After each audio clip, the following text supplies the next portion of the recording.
Assalamualaikum warahmatullahi wabarakatuh.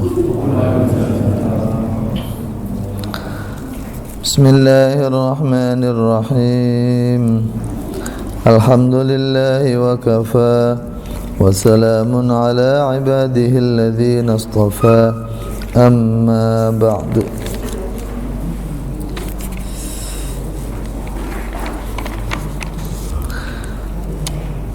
وأخرج أبو نعيم في الحلية والخطيب وابن عساكر وابن النجاري.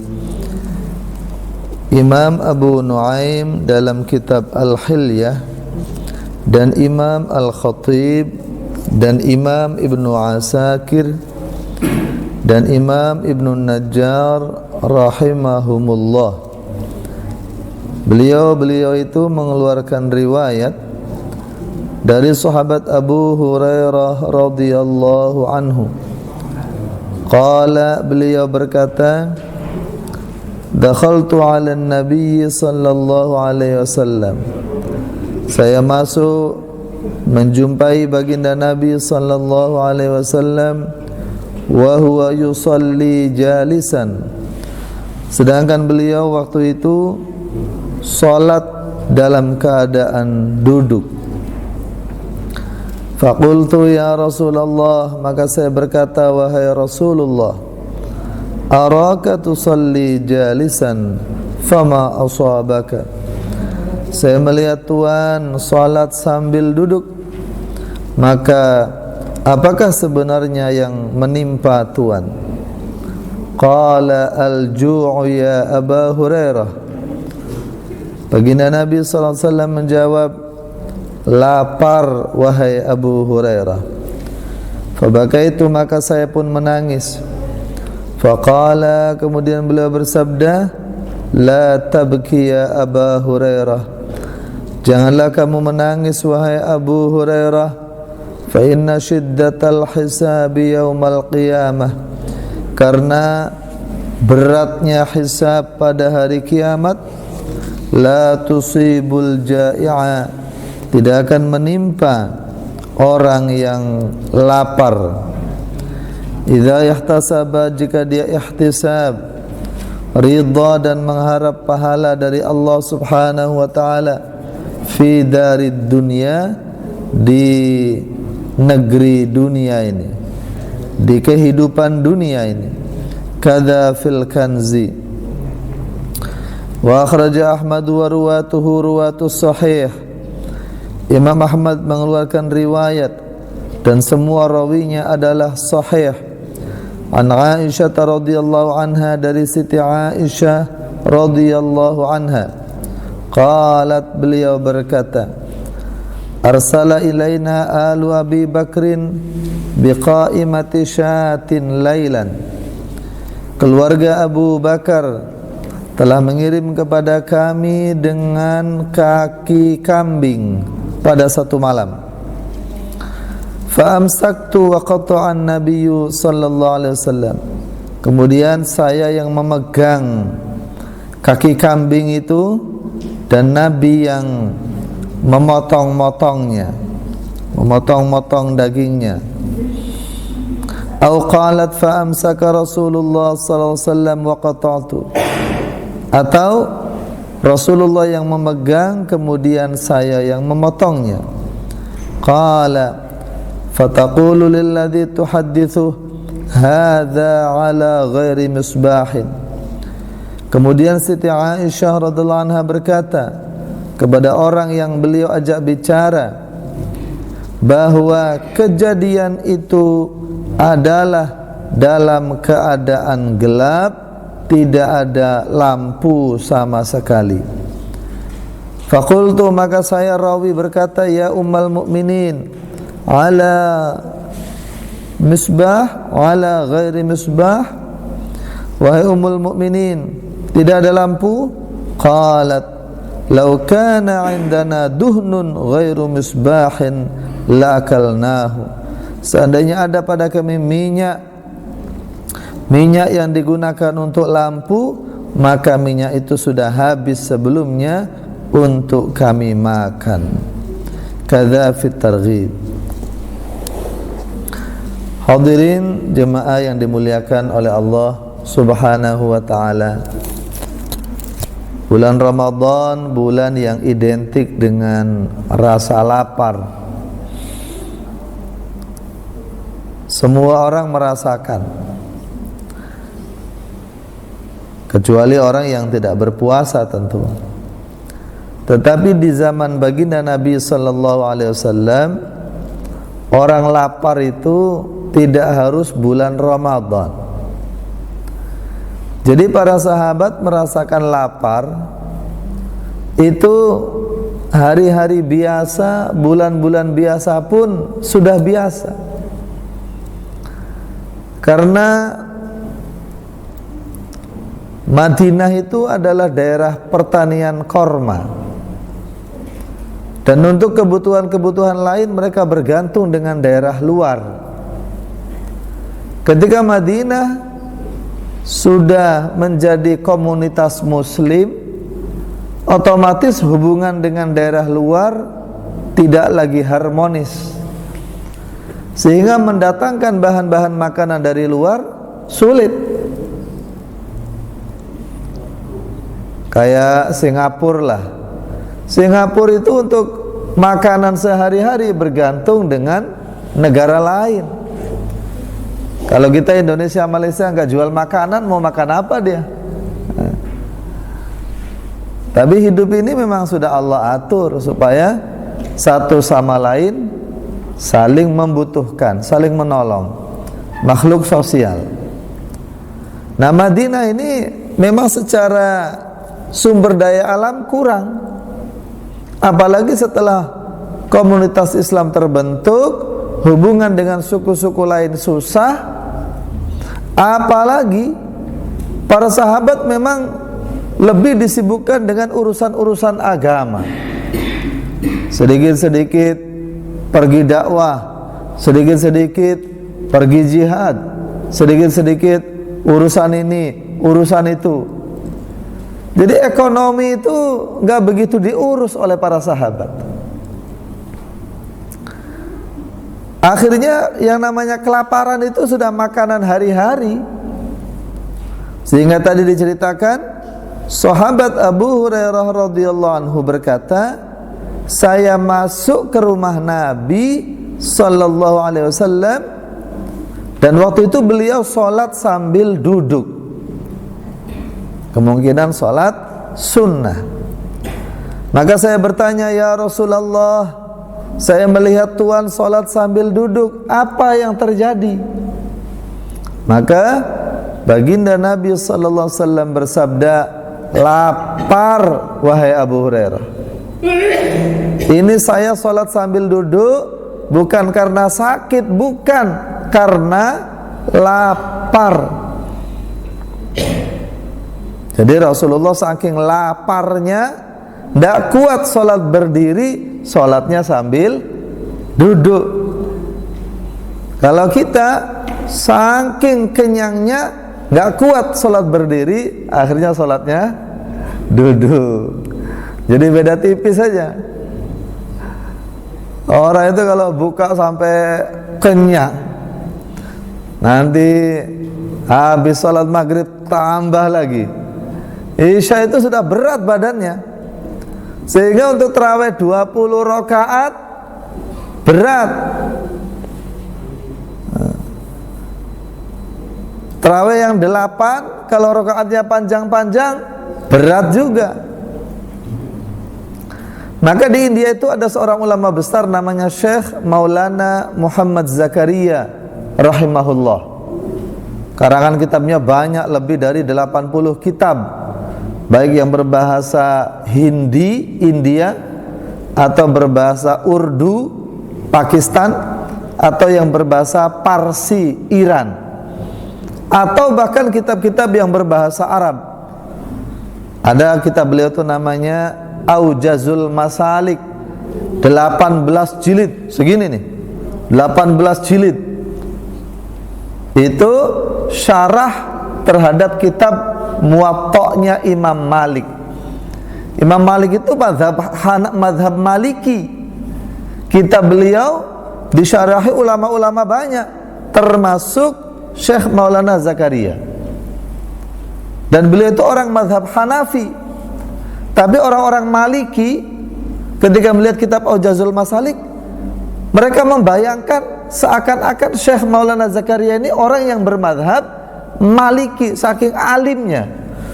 Begitu detail membahas tentang fikih madhab Maliki, padahal beliau sendiri orang Hanafi. Syekh Maulana Zakaria ini punya kebiasaan kalau bulan Ramadan, sejak muda itu i'tikafnya 1 bulan penuh. 10 hari pertama rahmat, 10 hari kedua ampunan dosa, 10 hari ketiga pembebasan dari api neraka.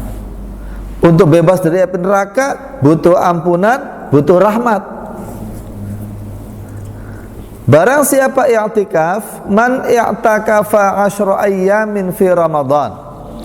Barang siapa i'tikaf 10 hari bulan Ramadan, 10 hari nih, kana lahu ka hajjataini wa umrataini, maka baginya pahala 2 haji dan 2 umroh. Bayangkan, 2 haji dan 2 umroh pahala bagi orang yang i'tikaf 10 hari bulan Ramadan. Apakah 10 hari awal, apa pertengahan, lebih-lebih akhir, itu paling afdal. Nah, kalau i'tikafnya sebulan penuh, berarti berapa kali haji tuh? 6 kali. Umrohnya 6 kali.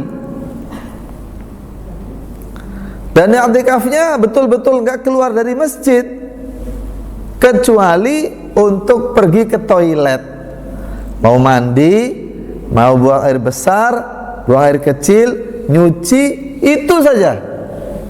Tidak ada keperluan lain. Di masjid terus kayak orang di penjara.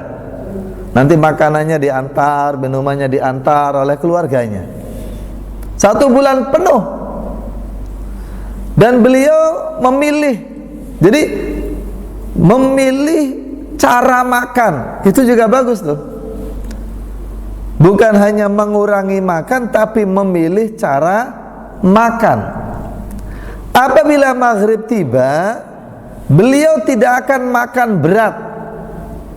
Makan nasi sepiring, kolaknya 1 mangkok, habis itu es buahnya. Tidak begitu beliau. Beliau memilih makanan minuman yang cukup untuk kebutuhan tubuh. Tubuh ini kan membutuhkan kalori, membutuhkan gizi, membutuhkan vitamin. Beliau akan cari makanan apa yang memenuhi asupan gizi, vitamin, kalori tubuh, tapi tidak memberatkan tubuh. Akhirnya apa? Beliau kalau bulan puasa itu buka puasanya minum air susu asli. Ya, sapi baru diperah itu. Oh, kalau di India kan senang bikin chai. Chai itu susu dicampur dengan teh. Itu susunya susu asli tuh. Itu kita kalau di apartemen ada orang keliling jualan susu asli, susu perah. Di sana kalau bikin chai pakai susu kaleng itu diketawain di sana. Nggak enak rasanya, beda jauh. Pernah kita di satu masjid, di depan masjid itu ada kerbau baru melahirkan. Itu yang punya kerbau kalau pagi-pagi bawa ember dia, deng ember. Terus kerbaunya suruh berdiri, kemudian susunya itu dibasuh bersih, sudah bersih, taruh ember di bawahnya, diperas. Jadi kalau kerbaunya melahirkan, majikannya ikut minum susu. Kalau kambingnya melahirkan, majikannya pun ikut minum susu. Di sana itu biasa. Nah, susu-susu itu dijual, susu asli murni. Maka beliau memilih minum itu. 1 gelas itu kan Masya Allah itu, kebutuhan tubuh itu sudah banyak terpenuhi melalui 1 gelas susu yang asli. Kemudian beliau makan telur ayam kampung. Kata orang-orang kesehatan, satu telur ayam kampung itu setara dengan sepiring nasi. Kebutuhan tubuh itu loh sudah terpenuhi. Jadi kalau satu piring dengan telur satu itu berarti 2 piring tuh. Beliau minumnya susu, kemudian makannya telur ayam kampung. Mungkin 1, kurang ya 2, kurang ya 3. Sudah. Memang tidak begitu mengenyangkan, tapi kebutuhan tubuh sudah terpenuhi. Sehingga tubuh jadi gak berat. Untuk sholat enak, untuk ngaji enak, gak ngantuan, gak berat di badan itu. Jadi ternyata memilih cara makan itu juga penting. Nah kita kadang-kadang, mana nih katanya puasa sehat, sumu tasihhu, puasalah kalian maka kalian akan sehat. Betul, hadis ini betul. Tapi masalahnya ketika berbuka, gimana coba cara bukanya? Ketika sahur, gimana coba cara sahurnya? Nah, kita moro-moro minuman pertama langsung es. Dalam keadaan lapar, haus langsung es. Nah, itu kan tidak bagus untuk kesehatan. Padahal hadisnya jelas. Bulan puasa ketika berbuka, iftar, takjil, kalau bisa air zam-zam. Tidak bisa air putih yang normal. Setelah itu korma. Setelah itu makanan yang manis-manis, yang tidak terkena api, buah-buahan yang tidak terkena api. Itu cara makan itu diatur sedemikian rupa dalam Islam. Nah, sekarang kita puasa, tapi ketika buka sahur nggak pakai aturan. Nah, maka baginda Nabi Sallallahu Alaihi Wasallam bersabda, saya sholat sambil duduk ini karena lapar wahai Abu Hurairah. Fabakaitu, lalu saya menangis, kata Abu Hurairah. Bagaimana orang yang paling mulia, pemimpin para nabi, pemimpin para rasul, bahkan pemimpin alam semesta kelaparan. Faqala, maka kanjeng Nabi sallallahu alaihi wasallam bersabda, jangan menangis wahai Abu Hurairah, jangan menangis, karena sesungguhnya beratnya hisab pada hari kiamat tidak akan menimpa orang yang lapar jika dia ihtisab, mengharapkan pahala dan ridho dari Allah Subhanahu wa ta'ala ketika hidup di dunia. Di zaman Nabi ketika berjamaah, begitu juga sholat berjamaah nih. Itu sahabat gak semua berdiri. Banyak sahabat yang ikut berjamaah sambil duduk, karena gak kuat berdiri. Gak puasa juga, memang gak ada yang dimakan. Bahkan ketika sholat yang berdiri itu tiba-tiba jatuh, gedebuk sebelah sana, gedebuk. Itu saking laparnya. Pernah kanjeng Nabi mengirim rombongan 600 orang. 600 orang sahabat dipimpin oleh komandannya sahabat Abu Ubaidah bin Jarrah untuk mengejar rombongan orang Quraisy yang melewati pantai Madinah. Maka 600 orang ini sebelum berangkat dikasih bekal 1 karung korma. Bayangkan 600 orang nih konsumsinya 1 karung korma. Kayak polisi-polisi tuh, ini mahasiswa mau demo nih, itu yang bikin anggaran itu Pak ngitung itu. Ini kalau polisi jaga 5 hari, berapa kali makan ini? Uang makannya berapa? Uang sakunya berapa? Dihitung semua itu. Jadi untuk menghalau satu demo itu berapa miliar keluarnya itu.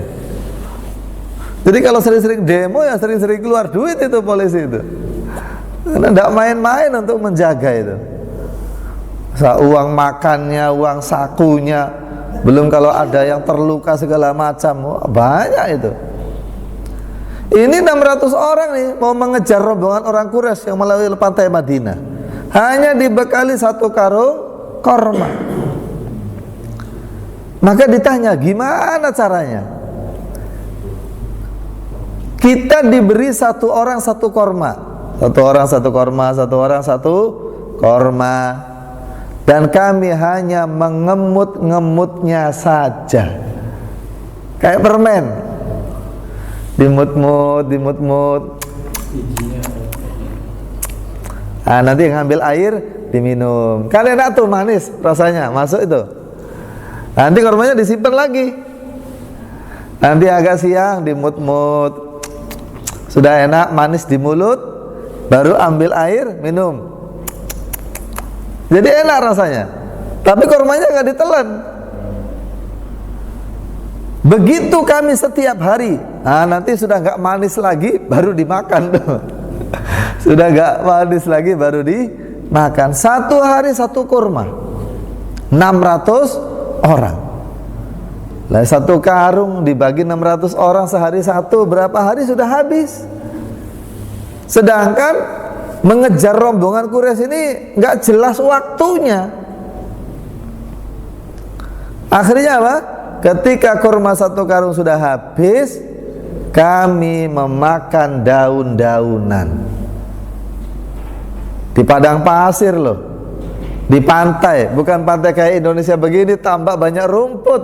Ini di Arab, biar pinggir pasir, pinggir pantai pasir batu, bukan tanah. Jadi rumput nggak gampang.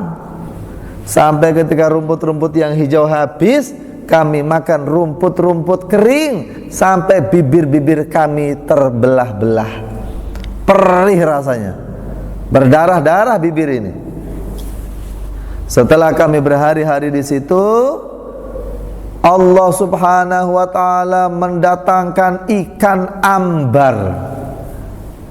Ikan ambar, semacam ikan paus. Itu dari laut digerakkan oleh ombak, terus kami kira apa itu besar itu, sampai akhirnya terdampar di pantai.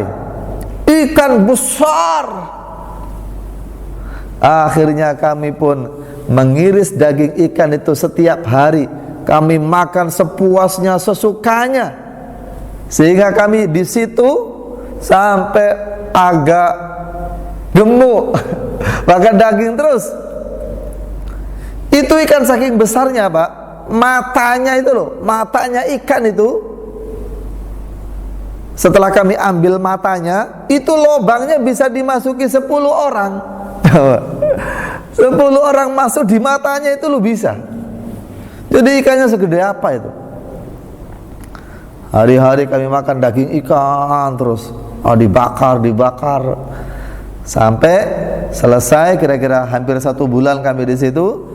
Kami potong-potong ikannya, kami bawa balik ke kota Madinah. Kami ceritakan kepada Nabi. Nabi langsung tanya, kalian bawa enggak ikannya? Kami bawa. Minta dong. Ini berkah dari Allah. Ini kiriman dari Allah ini. Itu sahabat, Pak. Mau perang, makan 1 korma. Coba tuh polisi tuh, kalau menghalau mahasiswa, kasih makan sekali aja polisinya tuh. Biar nggak berkelahi sama mahasiswa. Nah, ini dikasih makan banyak, banyak ya, sama-sama jengkel jadinya. Kata sahabat Anas bin Malik radhiyallahu anhu, kami pernah bertujuh, kelelet, lapar berhari-hari ini tidak ketemu makan ini, berhari-hari. Akhirnya kami bertujuh datang kepada Nabi. Ya Rasulullah, tidak kuat ini, lapar ini. Maka Rasulullah masuk rumah dicari-cari apa yang mau dikasihkan. Dapatlah 1 korma. Nabi keluar. Ini cuma ada 1 korma, gimana nih? Kalian bagi-bagi aja deh, atur. 1 biji korma untuk orang 7. Kata sahabat Anas, akhirnya kami gantian mengemut korma itu 1 persatu. Masukin dimut-mut, minum, dimut-mut sampai terasa manis di mulut, minum. Nanti kasihkan temennya, gantian ngemut lagi. Coba 1 korma. Tapi kita bayangkan lah ya, kayaknya kok mesra ya, mesra betul kalau itu terjadi tuh. Seandainya kita dengan istri begitu tuh, Masya Allah itu. Ada permen gantian ngemut, ada korma gantian ngemut. Minimal separuh-separuh lah. Kita gigit separuh, separuhnya kita masukkan ke istri kita. Itu akan menyatukan hati. Kelihatannya sepele itu, tapi itu menyatukan hati. Kita mau makan pisang nih, kita kupas separuh, kita kupas. Habis kita kupas, kita makan. Ya, 1 gigitan, 2 gigitan, masih ada sisanya, kasihkan ke istri. Nah, istri ikut gigit juga. 1 pisang digigit berdua, kelihatannya sepele, tapi itu menyatukan hati, menimbulkan kasih sayang, merekatkan jiwa. Sahabat-sahabat itu mereka merasakan lapar biasa, karena mereka paham satu hadis bahwa semua keadaan bagi orang beriman itu baik. Semua keadaan bagi orang beriman itu baik. In asabat husarra'u syakara. Kalau dia ditimpa dengan kesenangan-kesenangan, maka orang beriman akan bersyukur. Wa in asabat hudarra'u sabara. Kalau orang beriman ditimpa dengan kesusahan-kesusahan, dia akan bersabar. Enak syukur, enggak enak sabar. Kata sahabat Umar, saya tidak peduli dengan kendaraan yang mana saya akan masuk surga, karena saya punya 2 kendaraan. Saya bisa masuk surga dengan kendaraan syukur, atau saya masuk surga dengan kendaraan sabar. Ini kendaraan surga nih. Kalau lagi enak syukur, lagi nggak enak sabar. Bahkan bagi orang-orang tertentu, rasa lapar itu bukan sesuatu yang disabari, tapi malah disyukuri. Ada seorang wali Allah, kelaparan dia. Akhirnya dia berdoa, ya Allah, amal apa yang menyebabkan saya ini diberi kemuliaan ini? Amal yang mana yang membuat saya diberi kemuliaan ini? Berhari-hari belum ketemu makanan, sampai kelaparan, sampai gemetaran. Ini satu kemuliaan yang dulu engkau berikan kepada Nabi, para sahabat, orang-orang soleh. Kok sekarang saya dikasih begini? Itu adalah pilihan Allah subhanahu wa ta'ala. Kemudian dalam riwayat lain, Siti Aisyah radhiyallahu anha bercerita, kami keluarga Nabi sedang kelaparan, berhari-hari sedang ketemu makanan. Kemudian keluarga Abu Bakar mengirim kaki kambing kepada kami pada satu malam.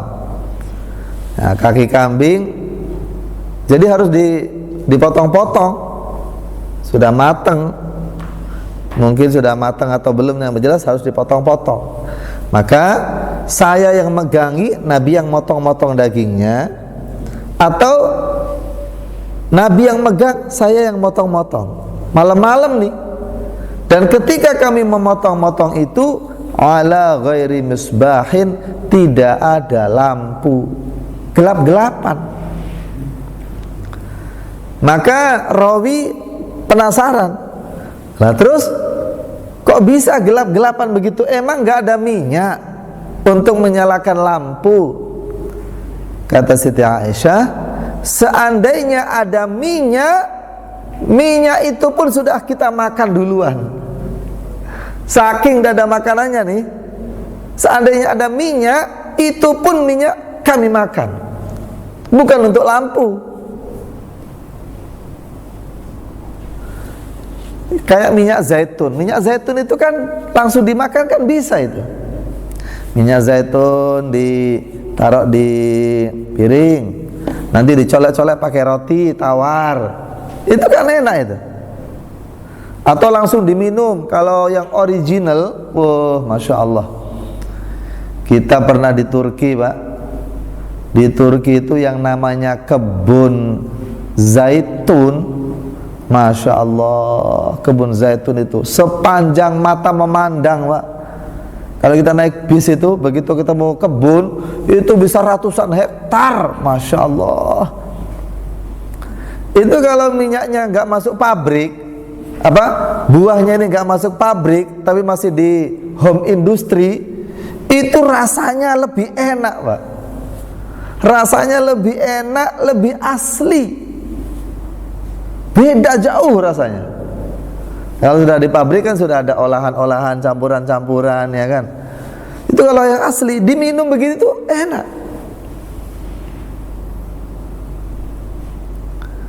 Seandainya kami punya minyak, kata Siti Aisyah, minyak samin atau minyak zaitun, itu pun pasti sudah kami makan lebih dulu. Karena kami lebih butuh makanan daripada sekedar lampu. Kan di Indonesia ini ada nih. Di Indonesia ini ada suku pedalaman yang sampai sekarang nggak mau ada lampu, Pak. Sampai sekarang. Ada beberapa rumah gitu di pedalaman, di pegunungan, mereka lebih senang tidak ada lampu. Jadi kalau malamnya gelap-gelapan. Padahal di situ sekolah sudah ada. Hadirin yang dimuliakan oleh Allah Subhanahu wa taala, bahwa kenyang adalah nikmat dari Allah, tapi kekenyangan juga tidak baik. Seandainya lapar adalah penyakit, maka kekenyangan juga penyakit. Maka adanya puasa Senin Kemis, adanya puasa bulanan 3 hari pertengahan bulan, 3 hari akhir bulan, itu untuk menjaga kualitas zahir kita, fisik kita, juga menjaga hati dan ruh kita. Karena tubuh kita butuh dengan puasa, hati kita butuh dengan puasa, ruh kita juga butuh dengan puasa. Saya pernah baca penelitian di koran Jawa Pos di Amerika, di salah satu kampus. Di situ ada penelitian. Silahkan makan sebanyak-banyaknya, silahkan makan bebas, sakenyang-kenyangnya. Syaratnya seminggu puasa 2 kali. Seminggu puasa 2 kali. Kalau bisa makan ya standar aja, jangan kenyang-kenyang, jangan banyak. Seandainya pengen banyak pun, pengen kenyang, boleh. Kata penelitian ini, asalkan puasa setiap minggu 2 kali. Jangan sampai terus-terusan. Demikian, mudah-mudahan bermanfaat. Allah Subhanahu wa taala tidaklah membuat satu syariat puasa kecuali karena banyak manfaat di dalamnya. Dan dengan puasa ini Allah Subhanahu wa ta'ala memberikan pahala yang besar, dan pahala paling besar adalah Allah Subhanahu wa ta'ala sendiri yang akan menjadi balasannya.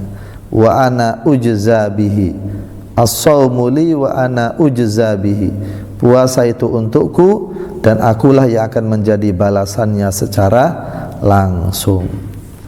Wallahu a'lam bishawab. Bismillahirrahmanirrahim. Alhamdulillahi rabbil alamin. Wa sallallahu ala sayyidina Muhammad wa ala alihi wa sahbihi ajma'in. Allahumma anfa'na bima 'allamtana wa 'allimna ma yanfa'una wa zidna 'ilma. Allahumma inna nas'aluka ridhaka wal jannah wa na'udzu bika min sakhatika wan nar.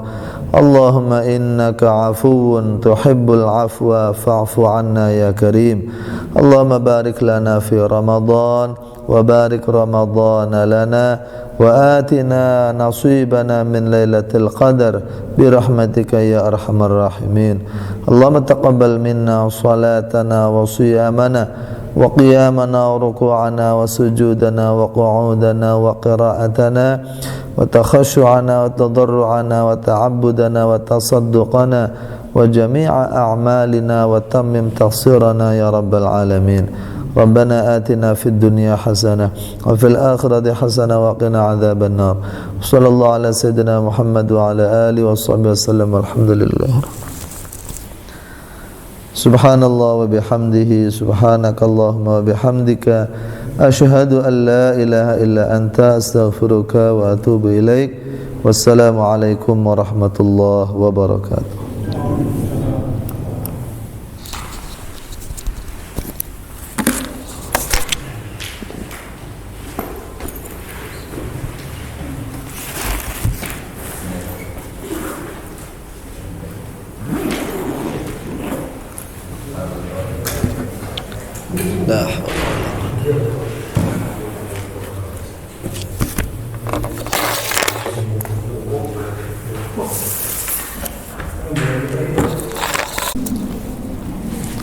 Assalamualaikum warahmatullahi wabarakatuh.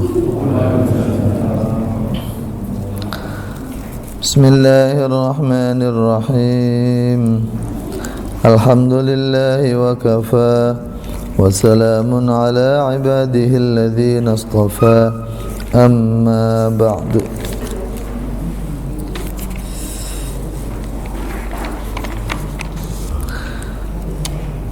وأخرج أبو نعيم في الحلية والخطيب وابن عساكر وابن النجاري.